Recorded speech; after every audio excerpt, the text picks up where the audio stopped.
Hi, my name is Andrea. This is my name sign. This is my YouTube channel, ASLAndrea. For many years, I have used this channel for teaching, specifically for teaching my classes. But now I've decided to go ahead and share it with people in general. Myself, I'm a hearing interpreter, and I've worked in the field for about 20 years. I have a lot of friends who are always asking me, would you please teach us some sign? And so I've decided that I will. But please understand, I don't want any charges or anger from the deaf community related to cultural appropriation. I don't want them to feel like I'm taking that from them. So I'm never going to charge money or try to make money or monetize any of these videos. And at the end of each video, I will add a page with links to other deaf-owned sites. Okay, are you ready to start part 1 of ASL Bootcamp? All right, let's go.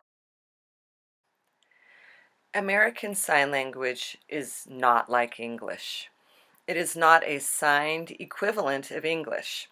So let's start with some basic facts about what ASL is and is not.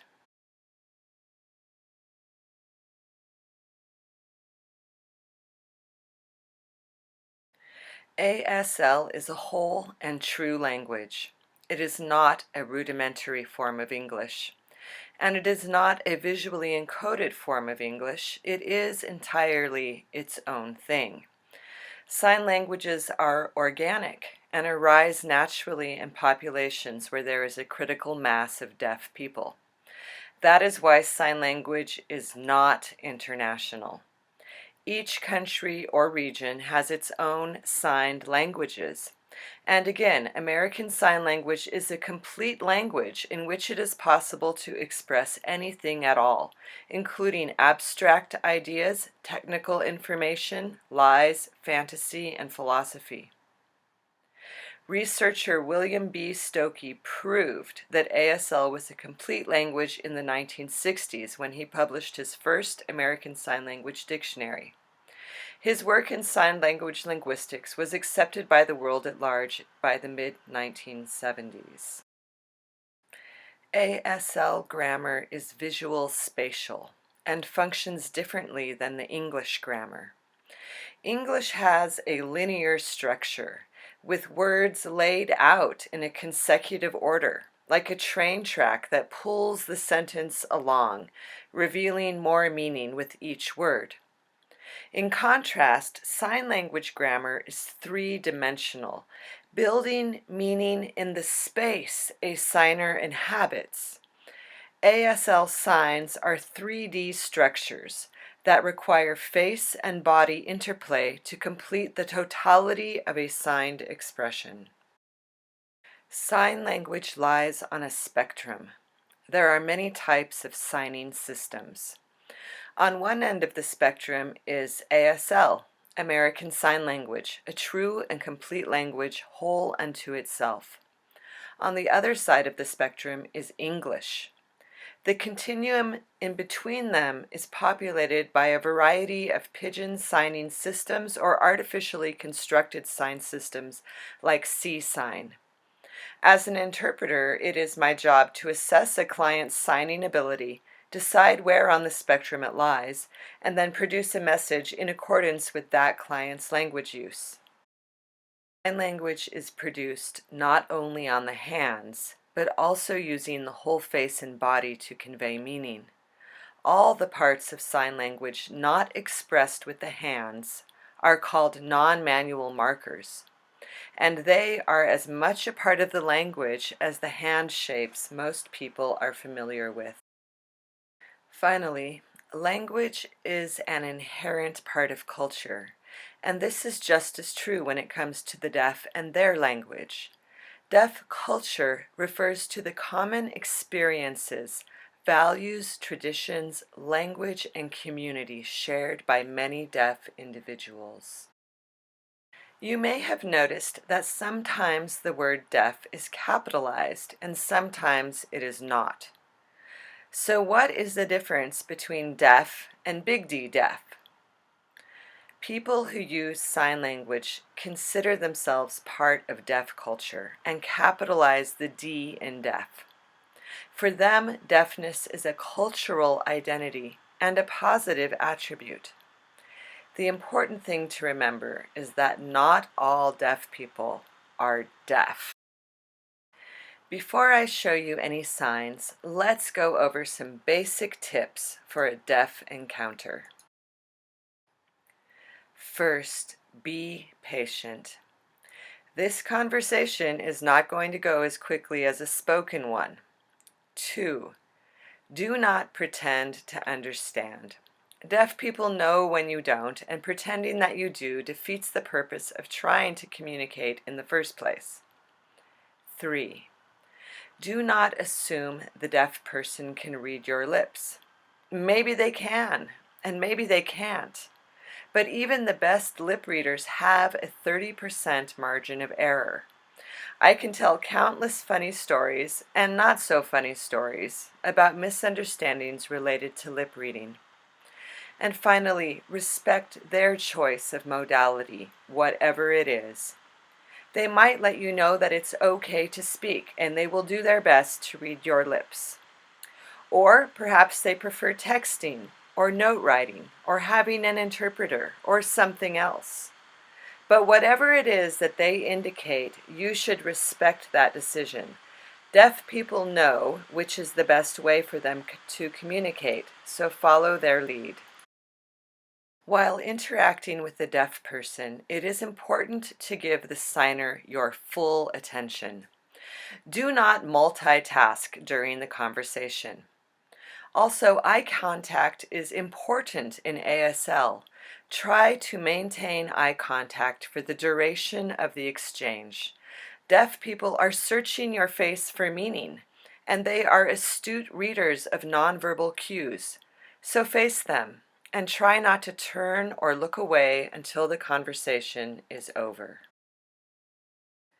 Don't be afraid to use the tools you already have. 2/3 of all communication is nonverbal. Yes, really. Consider the ways you already communicate without words. 1. Facial expressions are a rich source of information to deaf people. From your facial expression, they can read affirmation or negation, excitement, worry, fear, joy, and care. Use your face to let them know what you think and feel about the situation. 2. Gestures are movements of our arms and hands that may be unconscious, but still add meaning to our communication. In deaf encounters, don't be afraid to gesture, point, or even mime things. All of this information is useful to deaf people. 3. Posture and orientation are other nonverbal cues that deaf people pick up on. Your posture and orientation toward them during the conversation shows interest and intent. 4. Eye gaze is an important part of sign language. Eye gaze is used to show relative location and size, also to reference things or people in the environment. If you point and direct your eye gaze to an object or location, deaf people will automatically follow it to see what you are referencing. Hearing people do this unconsciously too, but in ASL it is a more explicit strategy. 5. Body language is another unconscious aspect of spoken language that is far more prominent in signed languages. So again, don't be afraid to act things out and use your whole body to communicate, not just your hands and mouth. Suppose you notice a deaf person and want to get their attention. The most common way is to make eye contact and wave to them. In some situations, a gentle tap on the shoulder is also appropriate. Please do not shout or speak loudly and close to their face. Exaggerated speech is not easier to lip read. Each sign in ASL can be described using 3 parameters: hand shape, palm orientation, and movement. By hand shape, we mean the signed alphabet and basic numerals in ASL. These hand shapes are the building blocks of meaning, or the phonemes of ASL. Hand shape movement and manipulation are only one part of sign language. Hand shapes must be combined with non-manual markers to produce the totality of meaning in a signed expression. This is the ASL alphabet. I'll demo these again for you in just a moment. For now, take a quick glance at the letters.